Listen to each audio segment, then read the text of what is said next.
everyone, welcome back to my channel. I'm the GM Philosopher, and today we're talking about something really important, the number one DM skill that makes D&D games successful. Now, in this video, I'm going to share 4 really important skills that GMs really need, that really help them to make their D&D games super successful, where players will want to keep coming back. They will not be able to wait for the next session, and you will have probably a long line of people who want to play games with you, as opposed to trying to sub games and everyone plays with you once and then bounces, which nobody wants to do, right? As a GM, you want to feel like people love your games and that they're invested in them and that they matter, and there are a lot of important skills for this. I'm going to share 4 important skills that are important, but they are not the most important. And I'm also going to share at the end of that the most important skill. And I'm going to explain to you why it's actually even more important than the 4 almost most important skills. And I'm going to explain also how you can go about developing this for yourself in your games.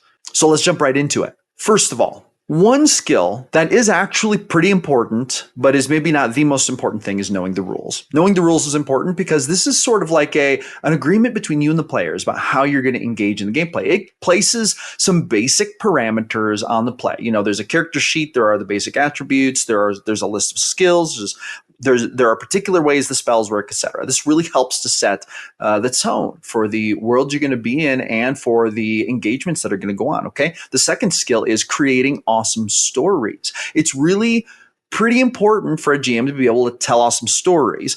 On this note, I have an ultimate plot randomizer that I have written. It is a PDF ebook. It contains 4 D100 tables that allow you to roll pretty awesome plot hooks on the fly. You can either do it in prep, or you can literally print this out, put it in your stuff, and just roll some plot hook encounters on it, help you to generate plot hook ideas on the fly. If you struggle with creating awesome stories, a tool like this might be very helpful. If you click on the link down in the description, you can join my mailing list, and in that first email I send you, you get this for free. You can download it right away. It doesn't cost you anything, and you can also get more resources from me in my email list. I try to send out an email every week, tell everyone what's going on in my creative D&D world and sharing my awesome stuff with you. But even if you are not adept at creating awesome stories, you can still run published adventures and things like that. So while it is an important skill, it's not the most important skill. Number 3, being able to be spontaneous when the players do unexpected stuff. So this is important. Being able to adapt quickly to when players leave your story plotline ideas in the dust and they instead go off to do some murder hoboing, or to start fires, or to start their own adventure that you had no plans for, and they just leave behind everything you had planned. It is very helpful to be able to think on the fly for these types of things. However, it is also true that there are techniques you can use to get around the worst parts of that. For example, some GMs have a really hard time coming up with this stuff on the fly. So they might say, hey, now this took a very expected turn. Let's take a 15-minute recess. Let me think about this a little bit. I want to kind of think about what the plan is now. And I respect all of you amazing players' time, and I don't want to just sit here and kind of fluff through things. So give me 15 minutes. Let me come up with something, and I'll get back to you. You can also try to kind of reinsert plot points, that you were using, but if the players deviated, you can kind of reintroduce them, try to make them more interesting, right? There are ways around this. So while it's an important skill, it's not the single most important skill. And number 4, being able to create balanced encounters. This is actually surprisingly difficult, and it's more challenging than a lot of people give it credit for. You don't want to steamroll your party and make them feel like there was no chance of victory, but you also don't want them to just be steamrolling everything. It takes away the challenge. So creating those balanced encounters, while there are ways to kind of fudge it and to work around it if you get it wrong or something, it's still very helpful. And having a balanced encounter from the get-go really helps you to minimize smudging and maximize immersion and fun.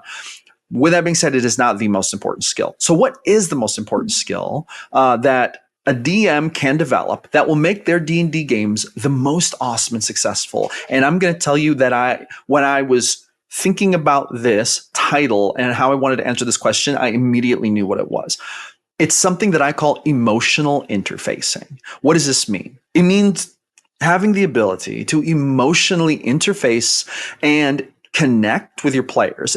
But connection isn't quite the right word. You do want to connect with your players, but interfacing is the right word. Let me explain what I mean by that. First of all, what is the goal of D&D?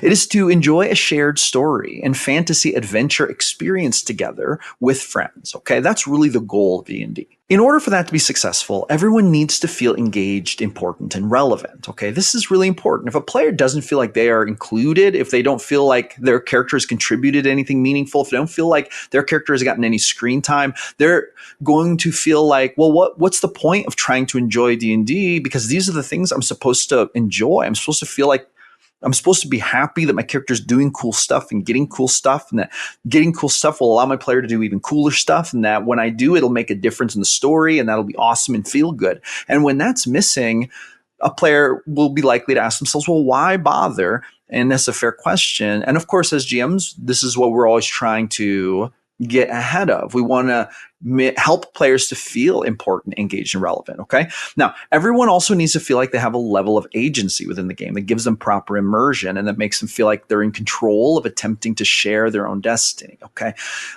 This doesn't mean that players should just be doing willy-nilly everything with disregard to the rules. The rules are certainly going to place helpful parameters to help keep the story consistent and the world consistent and the magic systems and combat and etc. These are important things for helping players to build characters that will develop over time and that will be believable and immersive. And this is true of the world too. An immersive magic system, an interesting magic system, an immersive world. And this is actually true of whether you're playing D&D or any TTRPG. So with that being said, where does emotional interfacing come into this? Well, it comes into it every time you're sitting at the table and you look over at the players across from you.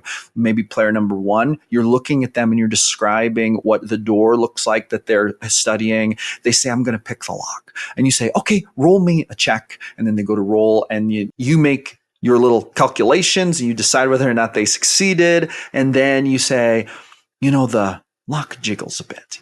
You feel your lockpick kind of spring back out. It seems that it was unsuccessful, right? And you're engaging with them. You're giving them the freedom to try. They're making their check. Maybe they're failing. Maybe they're succeeding. Then player number two says, I want to try to bash the door down, right? So you look at him and you say to him, what do you want to swing at it? What are you going to do? He's like, I'm going to take my axe. Say roll an attack roll. Maybe he goes roll, attack roll. And then you say maybe roll damage or however you're going to try to figure it. Maybe you're going to have him roll strength check, whatever, however you're going to figure him bashing the door, he's going to bash it. And then let's say player one says, I want to try to stop the barbarian because I don't want to damage the door. I'm afraid there's a booby trap, right? So maybe these two players start getting into it. But as a GM, I also want to be looking at player number three and I want to be looking at player number four. Maybe player number three is a quieter player. Maybe they don't insert themselves near as much. Maybe players one and two tend to be a little bit of a spotlight hog, which is not a bad thing because those types of players are really important for driving narrative forward and helping with the story. But I also want to pay attention to players 3 and 4. I want to see what they're doing. And I might say, how about you, player number 3? Is there anything you'd like to do here? And they might say, no, not right now. And then they're just sitting there waiting. That might be true, but it's a very good skill for me to read them a little bit. Are they a little bit bored? Are they feeling a little bit left out? Maybe they had a plan for what they wanted to do with the door. Maybe they were going to voice it, but then these two, kind of the louder voices overpowered it. And then this person's thinking, well, they're not going to want me to do this idea. This might seem like a strange thing, to be thinking of all this. And it's true that you don't have to do all this thinking in every single situation. However, it's really important as a GM that we pay attention to these things and we try to head them off. And part of this comes from getting to know our players, right? So for example, I might not know if player number 3 really wants to interject themselves or not, but I might, if I think to myself, if there's any chance that maybe they do want to be involved in it, but they're just not speaking up, I might say, hey, player number 3, roll a perception check for me real quick. Just a, perception check. They may roll and they'll be like, I got an 11. And I might be like, you noticed that when the barbarian struck the door, it just so happened that the spring, or the hinges seem to bounce as if they're on some kind of spring mechanism. And then I might also say to player number 4, who has not been involved in the situation yet. Now, let's just say they're a spellcaster. Let's say that they were kind of sitting back and just waiting as well, maybe quiet player. And I'm going to say to this spellcaster, I'm going to say, hey, roll me a quick Arcana check, just really quick. And they're going to maybe roll it. And I might say, now this may I may or may not have had this in mind when I set this door here, right? Now, this is important. This is very important. I may or may not have had this in mind. And I'm going to explain how I might handle this. But like maybe I say to player number 4, they rolled their Arcana check. It's like, I got a 12. It's like when the door was hit and it, jiggled, some dust flew off of it. And you see that there seem to be some faint runes written across it. Right? See, maybe I did or didn't have those runes planned, but the fact that I want to engage these other players in ways that will fit really good with their character, right? We have a rogue over here and a barbarian who are trying to get into the door, but maybe over here we have like a bard and a wizard who are kind of just standing by, and I'm giving the bard the opportunity to see something, and then the wizard might see, oh, there's some glyphs, and this is something that is the wizard's thing. It's like you spot this, you're trained. You've seen these types of symbols before. Would you like to take a closer look or whatever it is, right? So it's like we're engaging these players and making them all feel relevant. Now, you do not have to exhaustively do this all of the time. In fact, my big rule of thumb is kind of like once per round, I want to make sure that every player has done something meaningful. And when I say meaningful, I mean something that I can tell has excited them or gotten them engaged, gotten them to sit up and be like, no, I feel important. I feel included. Like I feel like I really contributed. And so here's the thing. The 4 tips I talked about before, knowing the rules, creating awesome stories, being able to be spontaneous, and being able to create balanced encounters.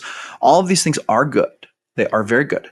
However, if we are very good at all those things and we are not good at interfacing with our players, then what is likely to happen is we are likely to fall into one of a few different problem areas. Maybe letting loud players run the game, maybe not picking up on when someone might want to do things, but they're kind of a quieter person, maybe not picking up on when players are starting to get a little deflated about the game because they don't feel like they're contributing and the game isn't really taking on a meaningful twist for them. It's very important for us to like be aware of those things. And the truth of the matter is that if a player doesn't feel emotionally connected to the game and they don't feel emotionally stimulated by the game, then even if you are mastering all these other 4 rules, it might be interesting. They might think it's a great story, and combat might be exciting, but they're not going to feel connected to the story in an immersive way that's going to get them like sad when sad things happen, or excited when good things happen, or worried about an NPC they care about, or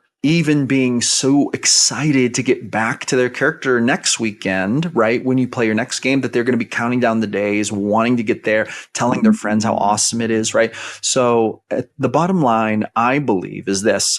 If you can master emotional interfacing with your group, this is by far the most important skill, because even if you struggle at the other 4 things that I listed, knowing the rules, creating awesome stories, being spontaneous, and being able to create balanced encounters, even if you struggle at all those 4 things, if you can manage to make your players feel emotionally connected and emotionally stimulated in the game, then even if those other 4 things aren't going exactly right, you are still going to have a successful game. And that's why I call emotional interfacing the number 1 most important DM skill that makes D&D games successful. And let me know what you think. Please drop me a link in the comments. Tell me if you agree or disagree and why or why not. I would love to hear what you have to say about it.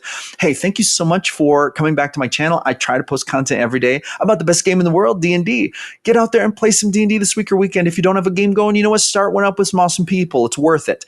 I appreciate all of you. Thank you so much. I will see you on the next one.